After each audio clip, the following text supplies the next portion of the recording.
好多伙伴留言说蛋糕又失败了，那今天就做一个只需要搅一搅拌一拌，一次就能成功的麦芬蛋糕。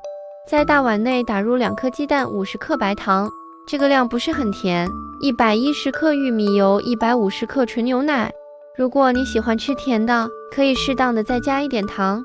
用蛋抽充分的把这些液体混合均匀，再准备250克低筋面粉，8颗泡打粉。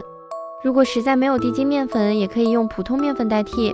全部给它过一遍筛，用蛋抽充分的搅拌均匀，直到没有干粉、没有大颗粒了，放一边备用。再来做个酥粒，碗内放入10克黄油、10克白糖、15克面粉。戴一个手套，直接用手抓拌。边抓边搓，最后的状态是这种小颗粒就可以了。把刚才调好的面糊挤在模具里边，先挤4分满，放入几个蓝莓。你也可以根据自己的口味放葡萄干、坚果等等。全部放好后，再从上边挤上面糊，挤到9分满。